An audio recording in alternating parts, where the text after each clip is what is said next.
치매라는 개념조차 없던 아득한 1000년 전 고려시대 사람들의 아주 평범한 일상 속에 오늘날 우리가 그토록 찾아 헤매는 뇌 건강의 비밀이 숨겨져 있다면 믿으시겠습니까? 이것은 단순히 먼지 쌓인 옛날 이야기를 꺼내보는 시간이 아닙니다. 현대인의 가장 큰 두려움 중 하나인 치매에 대한 가장 근본적이고 실질적인 해답을 바로 그 시간 속에서 발견하는 놀라운 여정이 될 겁니다. 오늘 우리가 함께 떠나볼 시간 여행은 바로 그 1000년 전 화려하진 않았지만 지혜로 가득했던 고려의 삶 속으로 향합니다. 과연 그들의 무엇이 우리의 뇌를 지킬 수 있었는지 그 비밀의 첫 번째 문을 지금부터 열어보겠습니다. 고려시대를 떠올리면 어떤 풍경이 가장 먼저 그려지시나요? 아마도 드넓은 들판에서 땀 흘리는 농부의 모습, 혹은 활기 넘치는 저작거리에서 물건을 외치는 상인의 모습일 겁니다.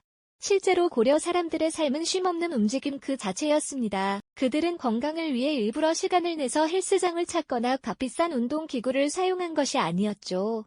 살아가는 모든 순간이 자연스럽게 온몸의 근육을 사용하는 과정이었습니다. 매일같이 흙을 일구고 무거운 짐을 지고 언덕을 넘으며 섬세한 손길로 도자기를 빚는 모든 일상이 곧 운동이었던 셈입니다. 동이 트자마자 밭으로 나가 해가 질 때까지 허리를 굽히고 펴기를 반복하는 농부의 하루는 그 어떤 고강도 인터벌 트레이닝보다 효과적인 전신 운동이었을 겁니다. 이런 꾸준하고 강도 높은 신체 활동은 뇌로 향하는 혈액의 흐름을 폭발적으로 증가시켜 뇌세포에 충분한 산소와 영양을 공급해주죠. 개경의 넓은 시장을 하루에도 몇 번씩 오가며 물건을 옮기고 손님을 맞는 상인들 역시 마찬가지였습니다. 또 흙과 나무를 다루며 정교한 작품을 만들어내는 장인의 반복적이면서도 고도로 집중된 손놀림은 현대뇌 과학에서 강조하는 소근육을 자극하는 최고의 두뇌 활성화 훈련이었습니다. 놀랍게도 현대뇌 과학이 수많은 연구 끝에 밝혀낸 치매 예방의 핵심 원리가 바로 여기에 있습니다. 규칙적인 신체 활동이 뇌의 신경세포를 활성화하고 새로운 연결망을 만들어내는 신경 가소성을 높여 인지 기능 저하를 막는다는 사실 말입니다. 고려 사람들은 자신들도 모르는 사이에 매일같이 뇌를 위한 가장 확실한 예방 활동을 하고 있었던 겁니다. 그들에게 당연했던 일상이 오늘날 우리에겐 반드시 되찾아야 할 귀한 건강 비법이 된 역설적인 상황이 실제로 고려시대의 의학 서적인 향약구급방 같은 기록들을 살펴보면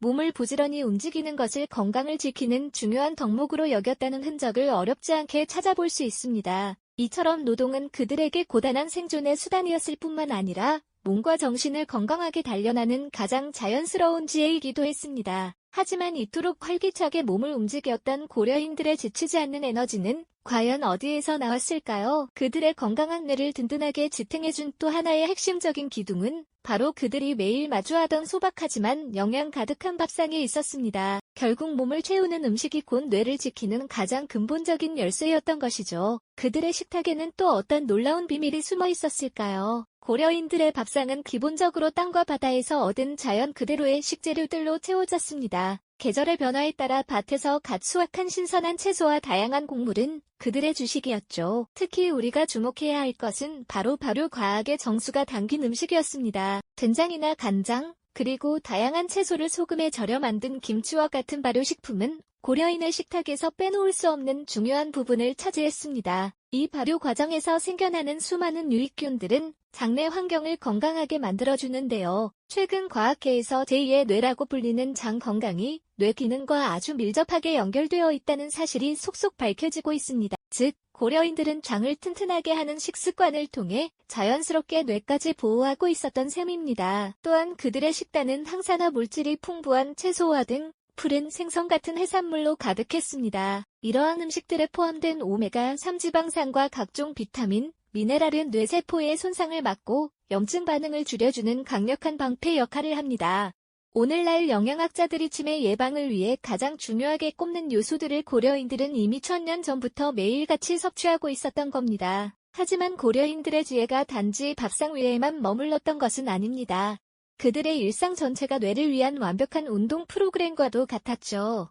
오늘날 우리가 일부러 시간을 내어 헬스장을 찾는 것과는 근본적으로 다른 차원의 이야기입니다. 고려인들의 하루는 그 자체가 끊임없는 움직임의 연속이었습니다.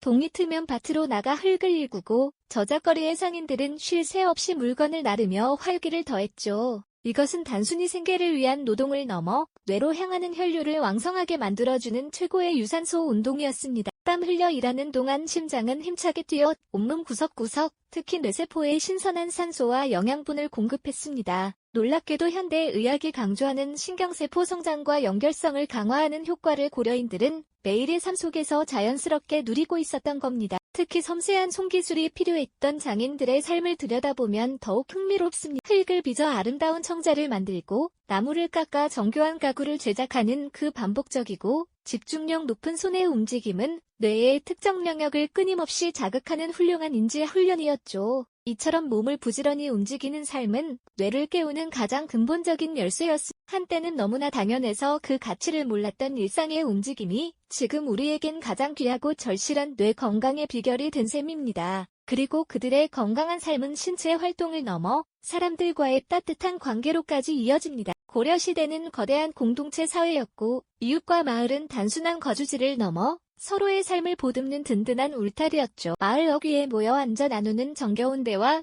대가족이 한 상에 둘러앉아 주고받는 이야기꽃 속에서 그들의 뇌는 잠시도 쉴 틈 없이 활성화되었습니다. 다른 사람의 이야기에 귀 기울이고 자신의 생각을 표현하며 공감대를 형성하는 모든 과정이 뇌의 사회적 인지 기능을 자극하는 최고의 훈련이었던 것입니다. 현대의 뇌과학은 사회적 고립이 치매의 가장 위험한 적 중 하나라고 경고합니다. 외로움은 뇌에 만성적인 스트레스를 유발하고 인지기능 저하를 가속화시키는 무서운 독소와도 같기 때문이죠. 하지만 고려인들의 삶에는 외로움이 파고들 틈이 거의 없었습니다. 함께 농사를 짓는 두레나 품앗이 같은 공동노동은 단순한 협업을 넘어 공동의 목표를 향해 소통하고 문제를 해결해 나가는 고차원적인 인지활동의 장이었습니다. 아이들과 어른들이 한데 어우러져 윷놀이를 하고 씨름을 즐기는 모습 역시 마찬가지입니다. 세대를 아우르는 즐거운 놀이 속에서 규칙을 기억하고 전략을 세우며 상대방의 수를 읽는 과정은 그 자체로 뇌를 단련시키는 즐거운 학습이었죠. 이처럼 끈끈한 유대감과 활발한 상호작용으로 가득했던 고려 사회의 모습은 우리에게 치매 예방의 또 다른 핵심 열쇠를 보여줍니다. 바로 함께라는 가치가 우리의 뇌를 얼마나 건강하고 풍요롭게 만드는지에 대한 깊은 통찰이죠. 결국 고려인들의 삶은 몸을 움직여 뇌에 활력을 불어넣고 사람들과 어울리며 뇌의 연결망을 더욱 촘촘하게 만드는 지혜로 가득했습니다.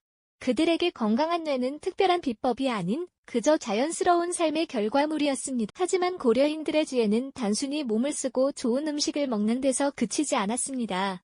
그들의 삶을 더욱 풍요롭게 만들었던 또 하나의 핵심 열쇠는 바로 관계 속에 숨어 있었죠. 사람과 사람이 부대끼며 사는 것이 너무나 당연했던 시절, 그들의 뇌는 단 한순간도 외로울 틈이 없었습니다. 마을 어귀에 모여 나누는 정겨운 대화, 온 가족이 둘러앉아 주고받는 이야기 속에서 뇌의 사회적 회로는 끊임없이 활성화되었던 겁니다. 흥미롭게도 현대 뇌과학은 사회적 고립이 치매 위험을 높이는 매우 중요한 요인이라고 경고하는데요. 고려인들은 두레나 품앗이처럼 힘든 일을 함께 해결하며 자연스럽게 유대감을 형성하고 소통하는 법을 터득했습니다. 이러한 공동작업은 단순히 노동력을 나누는 것을 넘어 서로의 생각을 조율하고 문제를 함께 풀어가는 고차원적인 인지활동이었죠. 윷놀이나 씨름 같은 놀이 문화 역시 마찬가지였습니다. 세대와 신분을 넘어 모두가 함께 즐기는 놀이 속에서 웃고 떠들며 전략을 세우는 모든 과정이 뇌에는 더할 나위 없이 좋은 자극제가 되어주었습니다. 이처럼 끈끈한 공동체 문화는 정서적 안정감을 제공함과 동시에 뇌를 건강하게 깨우는 일상의 훈련이었던 셈입니다. 여기에 더해 고려인들의 삶에는 뇌를 단련하는 또 다른 비결이 있었습니다. 바로 평생에 걸쳐 무언가를 배우고 깊이 파고드는 몰입의 즐거움이었죠. 우리는 흔히 공부를 젊은 시절의 전유물로 생각하지만 그들에게 배움은 나이를 가리지 않는 삶의 일부였습니다. 서재에 앉아 밤늦도록 책을 읽고 동료들과 치열하게 토론하던 학자들의 모습은 새로운 지식에 대한 탐구가 뇌의 인지 예비능을 얼마나 높여주는지 명확히 보여줍니다. 지적활동이 뇌의 노화를 늦춘다는 사실은 이미 수많은 연구를 통해 증명된 바 있죠. 이러한 몰입은 학자들만의 것은 아니었습니다. 고려 청자의 비색을 탄생시킨 장인의 손길을 떠올려 보십시오. 그것은 단순한 노동이 아니라 숨 막힐 듯한 집중과 몰입의 경지였습니다.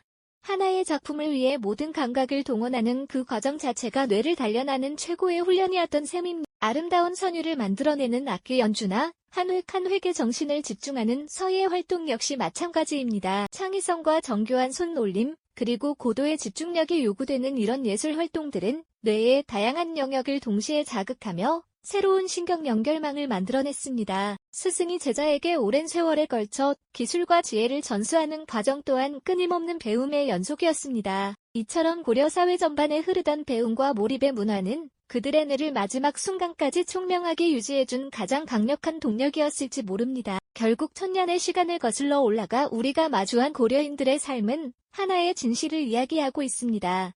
뇌 건강을 지키는 비결이 아주 특별하고 거창한 무언가에 있지 않다는 것을 말이죠. 그들은 그저 자연의 순리대로 몸을 움직이고 땅이 내어주는 건강한 음식을 먹었을 뿐입니다. 이웃과 스스럼 없이 어울려 정을 나누고 평생에 걸쳐 무언가를 배우고 탐구하는 즐거움을 놓지 않았습니다. 바로 이 평범하고 당연해 보이는 일상이야말로 현대 사회를 살아가는 우리가 잃어버린 가장 근본적인 치매 예방의 해법이 아닐까요? 이들의 지혜는 결국 몸과 마음, 그리고 관계가 조화를 이루는 균형 잡힌 삶이야말로 최고의 뇌 건강 비법임을 우리에게 가르쳐주고 있습니다.